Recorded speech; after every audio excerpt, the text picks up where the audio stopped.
Air gaps is understood to mean that a computer is physically isolated from any network, meaning that it has no direct internet connection and can only be accessed through physical media like a USB drive.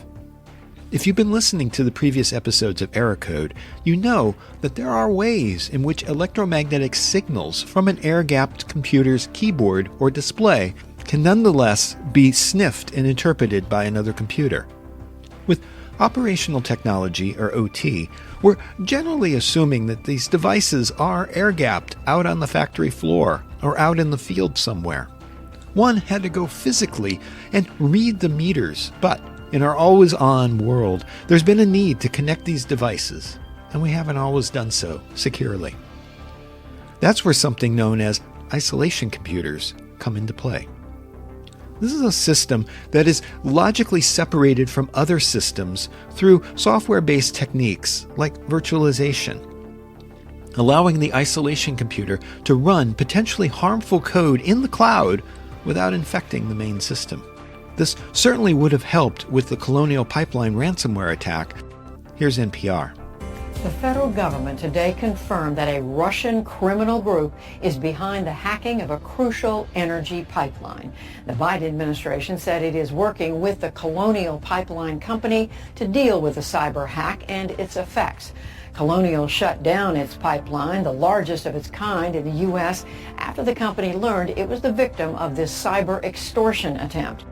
With Colonial, I know a lot of people thought that the ransomware actually got onto the gas pipeline itself. We know that that didn't happen. However, the way the network was set up, that meant that the gas pipeline and the billing system, which was hit with ransomware, were always talking to each other. If the pipeline had been isolated, then perhaps the gas pipeline would not have been shut down out of an abundance of caution while the billing system dealt with the ransomware. So this isolation idea, that you can use one system to monitor another system, means this idea of the air gap is not dead, it's just been reinvented. And so when we're talking about OT, you can go a step further with this and perform, as my guest is about to explain, protocol isolation, so that the unit in the field, which more or less is exposed and broadcasting whatever, doesn't have to be reprogrammed or reflashed. Rather, you can isolate the good protocols that it needs from the bad protocols through this isolation. And further, you can add two-factor authentication, RBAC, even TBAC. And better yet, since you're recording the display of one system onto another, you can retain a recording of all the actions that were taken for later auditing and compliance purposes. This is the story of how the security of OT devices in the field can be modernized with virtual isolation in the cloud, adding both authentication and encryption to the mix. I'm Robert Vamosi. This is Error Code.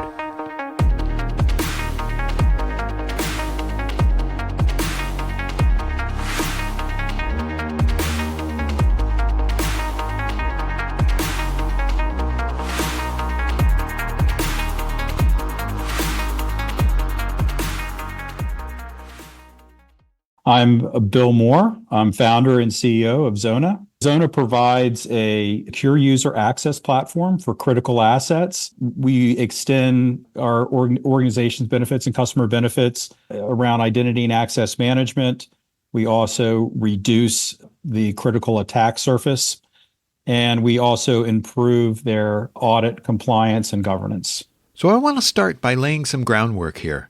The pain point that's involved is that we have these OT systems out in the field. How is it that they're being attacked today different from when they were originally put into the field? Really, I founded the company over 6 years ago now, really to solve a problem with insecurity and complexity when it comes to secure user access. And I say secure user access because this is generally in the OT world, not just remote access coming in from over the internet and into critical systems, but a lot of times, because of the nature of OT, sometimes these are disconnected networks completely from the internet, but you still need secure access from a central NOC or a SOC out to the different OT assets that are out, at the digital edge, right, of their networks. So access to OT has existed, for example, on factory floors and so forth. You've had these devices out there. They've been controlled from somewhere else. When we started the company, we were looking at a couple of initial use cases around, in particular, power generation and power distribution. So we really started in the energy market.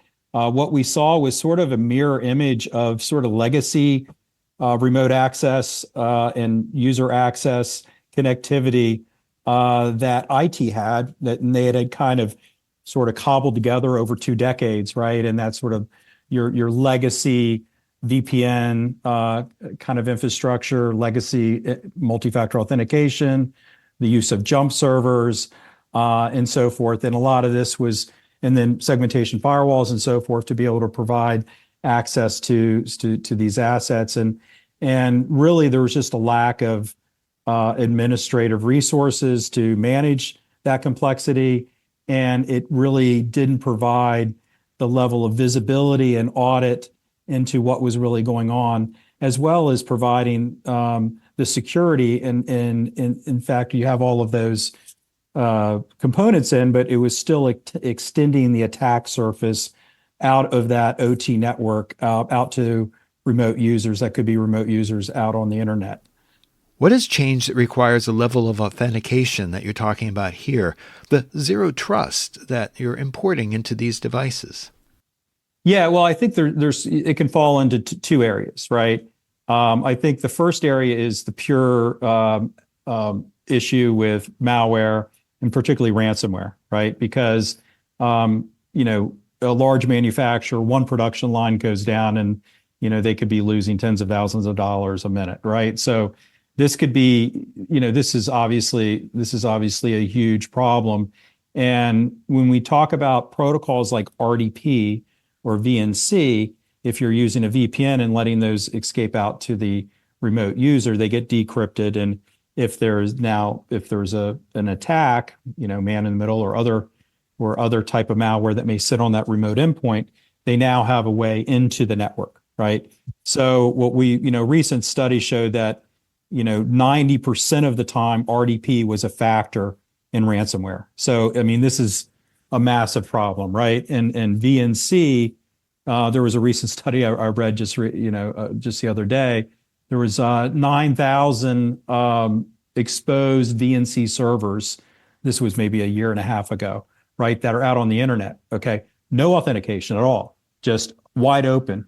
So these protocols, when all of these networks are getting interconnected, and as people say, IT-OT convergence, sometimes that can be a really bad thing if it's not segmented and done correctly, and the protocols aren't kept on that OT network, and they just get extended out to IT. And if there's misconfigurations, now they end up on the internet, right?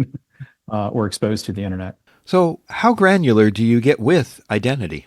Very granular, right? So RBAC is a component of it, but even within RBAC, having very granular controls, right?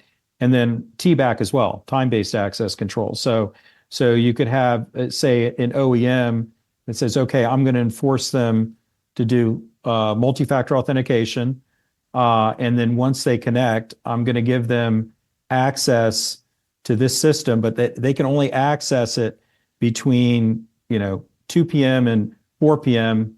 Every other Thursday, right? And when they access it, I'm only going to give them read-only control. So they're only going to be able to view the screen, and then somebody in the control room or at the is going to do the actual input.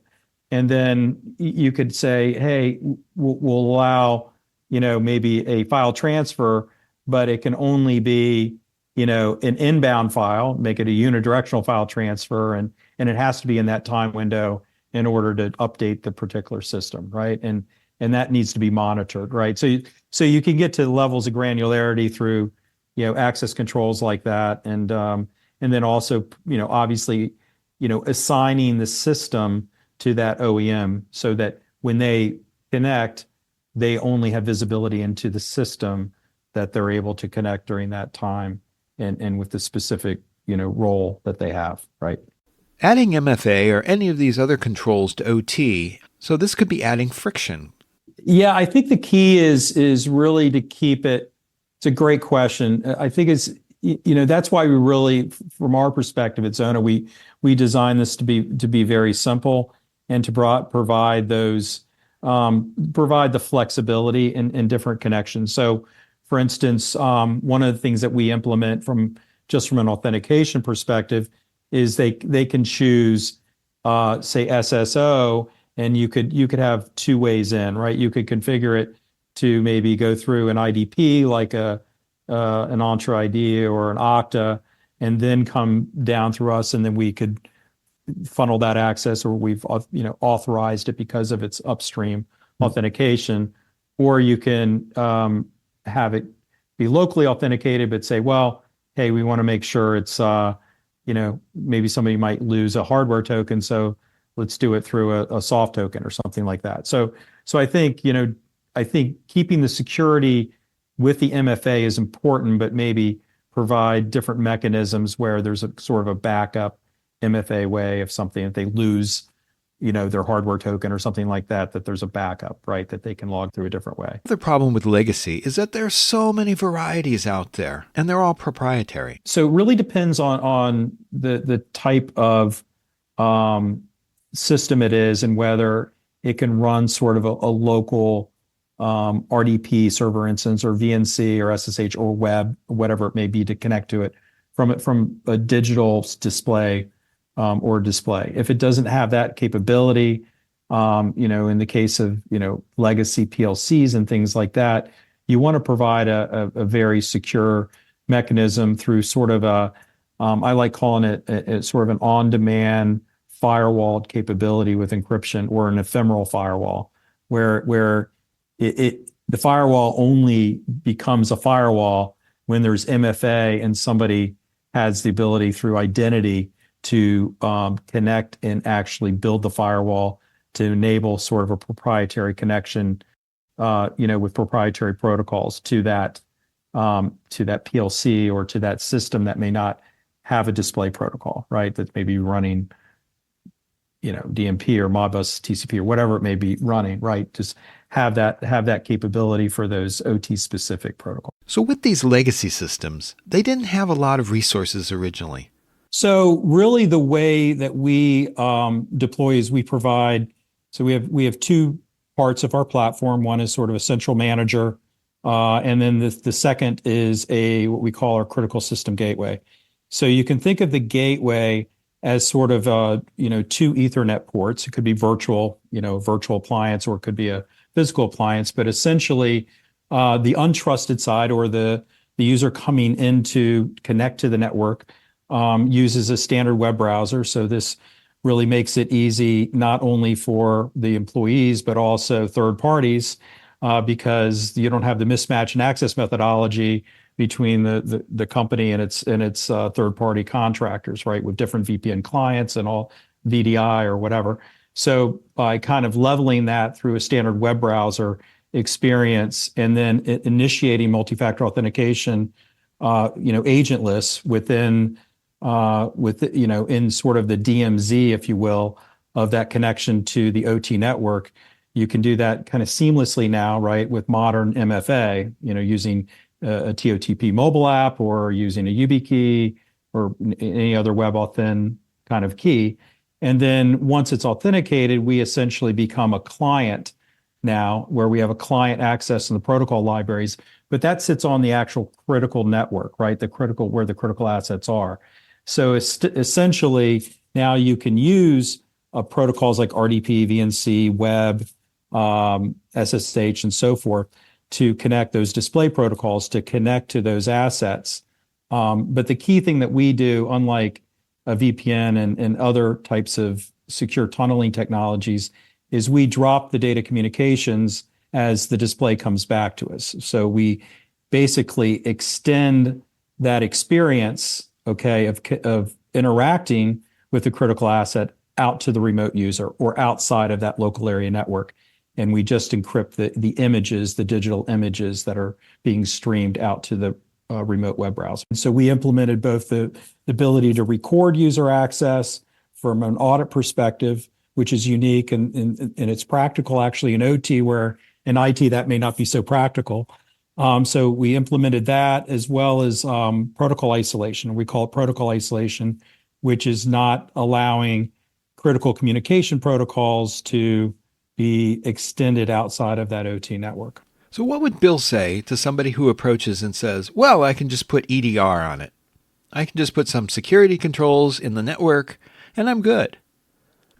Yeah, I think one of the things that with OT that you always have to keep in mind is that these systems are, for most part, set it and forget it, right? So a lot of times they're running on very old hardware, within, and these could be client systems too, that may be, at one sort of control room that's connecting to, digital assets out at sort of in a hub spoke kind of fashion too, not just remote.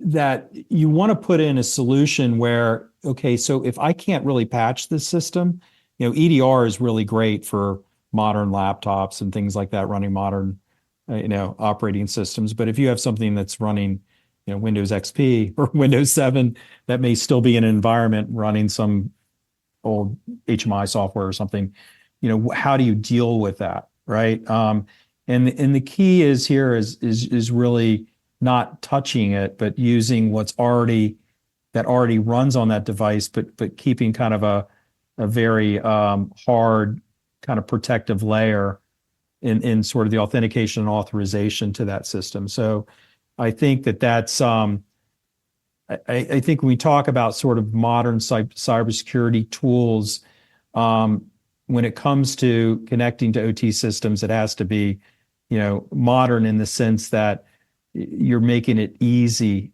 on the OT people to not disrupt, legacy systems that are running, process controls or automation controls and things like that. But giving them the most modern MFA and the most modern audit and compliance architecture, right? Or the security architecture that has the ability so they can meet, whether in energy it's NERC CIP or in manufacturing, IEC 62443. In Europe you have NIS2 and obviously NIST and CISA and all the guidelines out of there. So those are big challenges in trying to take sort of the technology debt that's been sort of bolted together. And this even applies to cloud technologies, because a lot of times in the cloud, there's still a lot of complexity there using sort of older technologies. It's just sped up because you have cloud scale, versus an OT specific platform, right? For privileged access. Yep. So have the attackers pivoted from IT systems to OT systems? Yeah, well, obviously there's a growing number of OT specific malware that we're starting to see. I think, when you talk about attacking ICS systems directly and crafting things that are very specific, a lot of times that's, you see more nation states. But when we really talk about the impact in OT, a lot of times it's critical IT systems, right? So in the case of Colonial Pipeline that happened a couple of years ago, it was a critical billing system, an IT system, right? But that billing system had interconnections with the pipeline, the OT systems on the pipeline that were communicating with that billing system. So there's a lot of interconnectedness, and standard attacks on IT networks, a lot of times can pivot if it's using a protocol that's being exposed into the IT network, because of course, as soon as they're in the network, they're going to move wherever they can move, right? And if those aren't properly controlled usually through a combination of network segmentation, but also having the intermediate systems that have the protocols controlled on the OT network, because a lot of times there could be firewall misconfigurations and exposed ports that can allow those to bleed across. So you need to really think hard about at every layer when you're talking about, say, a zero trust methodology, right, around the device, the user, the identity, as well as the network itself. So when I started writing in this space a long time ago, the systems in the field, say in SCADA, were OT that were out, and they were considered to be just dumb. They were binary. Is it on? Is it off? Is it this pressure or is it that pressure? Now, with Moore's Law and chips that are going into these devices, these sensors out in the field are actually robust. They have a lot of compute power. Is it conceivable that we might see, say, a massive botnet or something develop out of these remote systems that remain unprotected? Yeah, that's certainly a possibility. I mean, one of the things that and I've seen in particularly in sort of the smart manufacturing area, right? I think that they're sort of leading when it comes to ICS and technology and sort of the bleeding edge. I kind of look at manufacturing because they are doing a lot of things around sort of what they call smart PLCs, right? Like as you mentioned before, a PLC used to do a specific task and have certain ladder logic around what it did, and then that's it, right? But now there's an ability to kind of put out very small computers running soft PLCs. So they're running a certain code, but then, hey, let's redesign our production line or we'll go from widget A to widget B now. And we want to do that overnight, right? Versus, replacing all of those hard-coded logic controllers. Now we can sort of do the whole design in the cloud, and then we just push all of that down to those soft PLCs, and now we do something. So there could be very ramifications around that could be are pretty scary. If there is if somebody's gotten into that network and has really affected the logic that's going down to the soft PLCs. So that's one example that I see as a big concern on the security side.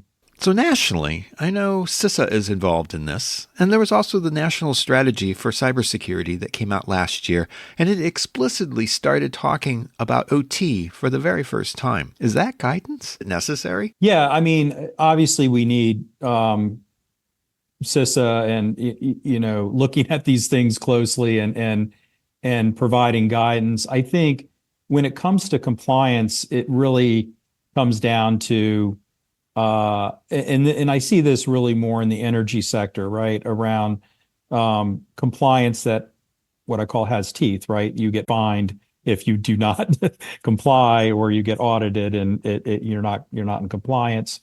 Those tend to move the needle in terms of a change in, let's just do what we've been doing for the last 30 years versus, hey, this is not secure. We need to make a change. It's really, the compliance in the energy sector is really driving that. And particularly around, the changes in NERC CIP compliance. So, not just NERC CIP 005 or, high impact, medium impact, but in 003-9, there's a deadline to get compliant and sort of more on the low impact side. And so that extends, not just big gas powered generation plants, for instance, but all the way down to wind farms and other renewables and things like that. And that's a big challenge, right? Because it's not just having legacy infrastructure that folks have maybe put in and I've seen systems where, hey, we can't allow remote access at all. So we're just going to keep the VPN off, and then we'll turn it on for like 5-10 minutes while the person does their job, and then we'll turn it off again. And so those are, those types of solutions are not, they're not very elegant on the legacy side. But then on sort of the new infrastructure side, the digital edge is expanding all the time, right? So whenever you're putting in, let's say, a battery farm or solar farm or wind farm, and this is within energy, right? Those are all new digital assets that are used to control that. Well, who's managing those systems, right? And how are you getting data off of that? So it really screams that, hey, we need a simpler approach and a more secure approach to providing access to be able to connect to those systems and, provide updates, troubleshoot, extract data, whatever it may be. So we've talked about energy and a little bit about manufacturing. Does that extend over to transportation? In transportation, we've seen it in maritime. I think rail is moving a little bit slower than from what I've seen. It's just there's a lot of complexities, I think, with very specific systems in rail that are kind of different from kind of your, I won't say generic, but different from sort of a lot of other OT and ICS. They have different protocols and things like that. In maritime, I can give an example. One customer where, they were looking at their systems and said, hey, we really can't have always on VPN from all of our OEMs and connecting to their subsystems, right, within let's say a large, cargo ship or a cruise ship or whatever it may be. They needed to have more granular control. So each OEM or third-party vendor that needed access to a particular system, they would only see their systems, and then there would be a complete audit trail of that, and then a recording, a movie file, for instance, of exactly what that OEM did when they were connecting to those systems. So if there was an issue, cyber or otherwise, they could go back and have that audit trail. So I've seen that move to have more control, pivot back from the OEM having control over their industrial control systems within the organization to more we need governance, risk, and compliance kind of controls over all of our OEMs coming in, and have them come through one central kind of solution that we can monitor and audit, right? And Bill said something about healthcare. Yeah, in healthcare, I had an interesting conversation with a security director at a large hospital system that said, one of the problems that they're having is their in the hospital systems is in the medical device networks, right? So how do I extend my IT network to a completely separate network for radiology? Or how do I get access to the MRI machine to provide the OEM access to update that remotely? That's become a very difficult proposition, right? So one of the things, and I think it's common across, really every industrial market segment or critical infrastructure segment, is having that third party have sort of a separate control plane, if you will, or control controlled access, because there's this, it's very difficult and problematic to have temporary contractors or OEMs, get set up in sort of in AD or even in Azure and say, okay, we're just going to have them sit there. Well, who's controlling that access, and how are you auditing that separately? And so, kind of bifurcating your third party access from your employee access, I think, is important, particularly in critical infrastructure. So again, from my understanding, this is not an agent on the device. They're at a higher level. Right. So typically most of the work that's done, that we see across ICS systems is really being able to connect to an engineering workstation that resides on that network, or an HMI, right, or a SCADA application, or something where they can do work, right? And there are cases where, and this is more in the manufacturing sector, where we see, hey, they need to be able to connect directly to a PLC, and that's generally using a very proprietary application on the endpoint that only talks to that type of device, right?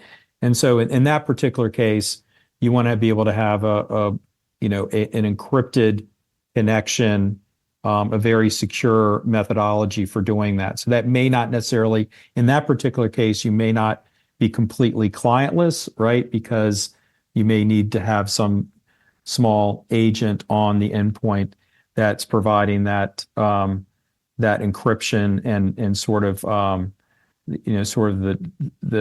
making sure that device that's connecting is secure all the way from that proprietary application all the way down to the PLC that's sitting in the OT network. But what we see, with firewalls and misconfigurations and always on connections in a way. I mean, the very nature of firewalls is they're always on, right? Same with and a lot of times we see always on VPNs too. So, the nature of tying the connection to identity, I think, is very important and critical with critical assets, right? And critical infrastructure is, in order to establish a connection, there should be an identity establishing that connection through MFA and enabling that down if there needs to be that kind of connection, right? Without exposing protocols, outside the critical network. That's our philosophy on that. So I'd like to thank Bill for coming on the show and talking about legacy OT systems and why we need to protect them in the field today.